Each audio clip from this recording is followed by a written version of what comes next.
आज ये देवराज शिवालय पहुंच गया और जहां भगवान महादेव के कथा का गायन हो रहा था वहां पहुंच गया।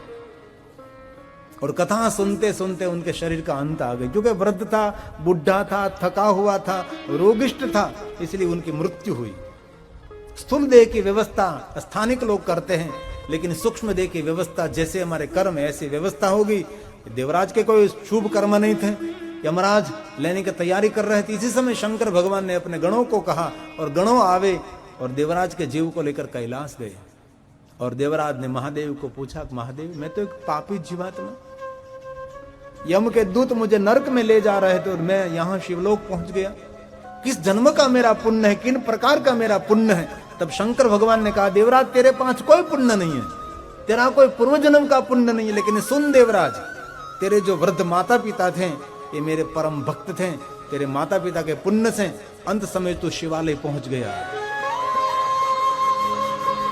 और सुन देवराज, जो अंत समय शिवालय पहुंचता है ये मेरे लोक का अधिकारी है।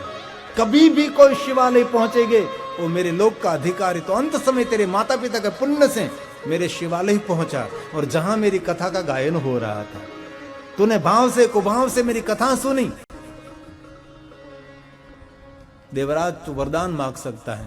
तब देवराज ने कहा, महादेव मेरे माता पिता के पुण्य से मैं अंत समय शिवालय पहुंचा जहां महादेव आपकी कथा हो रही थी। मैंने भाव से कुभाव से आपके कथा में मैं बैठा और वहां ही मेरा शरीर छूट गया और मैं यहां महादेव आपके दर्शन के लिए पहुंच गया। भगवान मुझे क्षमा करें। तब शंकर भगवान ने कहा, देवराज मांग। देवराज ने कहा, महादेव जन्म और मृत्यु से मुझे मुक्त कर दीजिए। भगवान शंकर जी ने देवराज को मुक्ति प्रदान की और भगवान महादेव का लोक मिला।